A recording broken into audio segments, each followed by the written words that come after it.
Welcome back to another scalping lesson. Soil here, and today I want to teach you a 5-minute scalping strategy that helps you make consistent profit easily. Just make sure you watch this video until the end because I'll mention important points which without paying attention to them you won't be able to successfully run this scalping strategy in practice. Alright, as I said, this is a 5-minute scalping strategy. So here we set the chart time frame on 5 minutes. This is the price chart of euro to US dollar, but no limitation on this, and you can use this scalping strategy on any other asset or market, whether it's Forex, crypto, or stocks. The only requirement in terms of the asset or market is trading volume and liquidity, because this is a scalping strategy and the profit and loss that we're going to make are small in terms of price movements, so we don't want to experience any unreal price gap or large spread between bid and ask prices that can damage our trade entry, stop loss, and profit. In this scalping strategy, we must add 3 indicators. For adding them, here we click on indicators and we simply search their name. The first one that we want to add is ribbon. This one, moving average ribbon, and we must change its settings. In this scalping strategy, we only need 2 moving averages, so we remove 2 of them from here.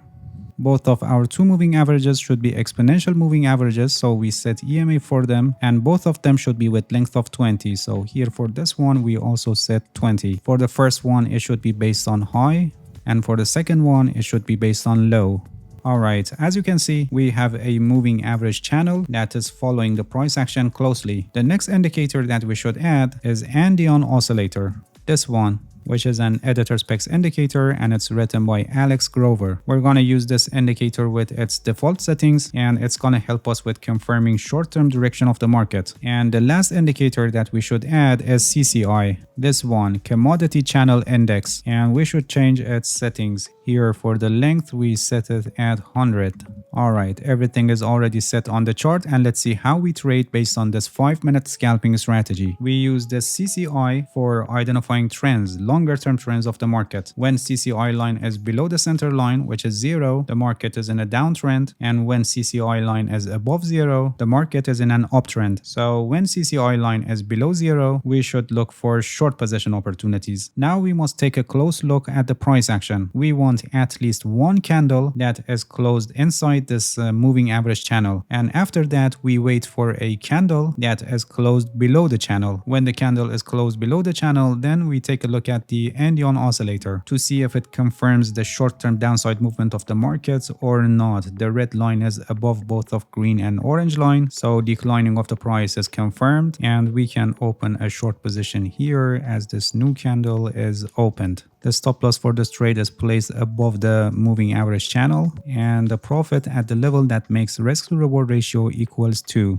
If you're an experienced price action analyst, you can stay on the trend until you see signs of weakness or reversal, or you can also use trailing stop and moving your stop loss after each pullback so you can get the most out of your position. After this trade, as you can see, we had another opportunity for opening a short position here. You can see we got a candle closed inside the channel, and after that we got a candle that is closed below the channel. Andean oscillator also confirms the trade because the red line is above both green and orange line, so we can enter a short position here as this new candle is opened. The stop loss for this trade is placed above the moving average channel, and this trade is also a profitable trade. After this trade, as you can see, we got some candles closed inside the channel, and then we got this candle which is closed below the channel. But if you look at the Andean oscillator, you can see that the red line and orange line are actually on each other. In this case, we can wait for the next candle to see what happens. Here the signal is confirmed, so we can enter another short position here as this new candle is opened. The stop loss is placed above the moving average channel, and this trade is also a successful trade because the price declined more after that, as you can see. Alright, moving on the charts, we didn't get any candle closed inside the channel up to here. This candle is closed inside the channel, and after that we got this candle which is closed below the channel. Andean oscillator confirms the trade, so we can enter a short position here as this new candle is opened. The stop loss is placed above the moving average channel, and this trade is also a profitable trade, as you can see, but it took a little longer time because here in this area the market went flat. One of the strengths of this scalping strategy is that it performs very well when the market is flat. CCI doesn't help us to know when the market is not trending, but combination of this moving average average channel with this Endian oscillator helps us on this very well. And unlike other trend following strategies, this strategy has the lowest false signals in range market. For example, this one is not confirmed by Endian oscillator because red line is below orange line. Around here we didn't have any close below the channel up to this point where we got a close below the channel, but it's not confirmed. You may think that this one was a good trading opportunity and very profitable if it was confirmed, but you must pay attention that this is a trend following strategy, not a breakout strategy. Every range market will finally break and it can provide good profit, but it's during the range market where most of trading strategies fail and generate many false signals. Alright, moving on the chart, no signal around here, and here we got some candles inside the channel, and here at this point we got a candle closed below the channel, but it's not confirmed by Endian oscillator, and it did it perfectly. You can see that the market again went to a trading range. The market is completely flat here. During this range market we got a signal here but not confirmed. Also this one not confirmed, and if we move on the chart we got another one here which is not confirmed. You can see that our strategy is performing very well in range markets. From here, from this point, CCI line is above center line, so we should look for long position opportunities. Similarly, we want at least one candle closed inside the channel, and then we want a candle that is closed above the channel for this long position signal to be confirmed. In Endian oscillator, the green line should be above both of red and orange line. Here, for example, we got a signal. After having some candles closed inside the channel, we got a candle that is closed above the channel, but it's not confirmed. Also, this one not confirmed. Another one here not confirmed. You can clearly see that our strategy is performing very well when the market is not trending. From here, CCI again went below center line, so we look for short position opportunities. But if you have noticed, the market is not trending. CCI is not able to show non-trending market to us. It just alternates above and below the center line when the market is not trending. But this indicator in conjunction with this moving average channel perfectly helps us on this, and you can see that we don't have false signals, and when we get a potential signal Endian oscillator doesn't confirm. Moving on the chart, from here CCI is above center line, so we should focus on long position opportunities. This one is not confirmed, this one also not confirmed, and moving on the chart, we didn't have any candle close inside the channel around here, and we got here, and after that we got a candle closed above the channel. Endian oscillator confirms the signal because green line is above both of red and orange line, so we can enter a long position here as this new candle is opened. The stop loss for this trade is placed below the moving average channel, and the profit at the level that makes risk to reward ratio equals 2. Alright, moving on the chart, we reached to an important point here. As you can see, we got a signal here. It's a confirmed signal, so in practice we would enter a long position here at this point with the stop loss below the channel and the profit at a risk to reward ratio of 2. But this was not a good signal, not providing our desired profit, and this trade would definitely end up in loss because we would keep this position open in the hope of reaching the target unless we close it around here. So you must pay attention that this strategy, like any other trading strategies, can give you false signals. This strategy is very powerful with very high win rate, but it doesn't mean that it generates 100% guaranteed signals, and losing trades are part of the game and you need to manage the risk properly. There is a risk management strategy that is called 1% rule, and it's a perfect choice for scalping strategies. I have a complete guide on this. The link is also placed in the description of this video, and I highly recommend you to watch it because without a proper risk management strategy you will not be able to profitably execute the scalping strategy that I explained in this video. Not only for this strategy but for any other trading strategies that you want to use, you need to manage your risk properly. Alright, that's it. Thank you for watching this video. If you have any questions, feel free to ask and leave a comment for me. I'll answer your questions as soon as possible. If you haven't subscribed to my channel, please subscribe and hit the bell so you get the notifications of my new videos. See you guys in next video, and good luck with your trading.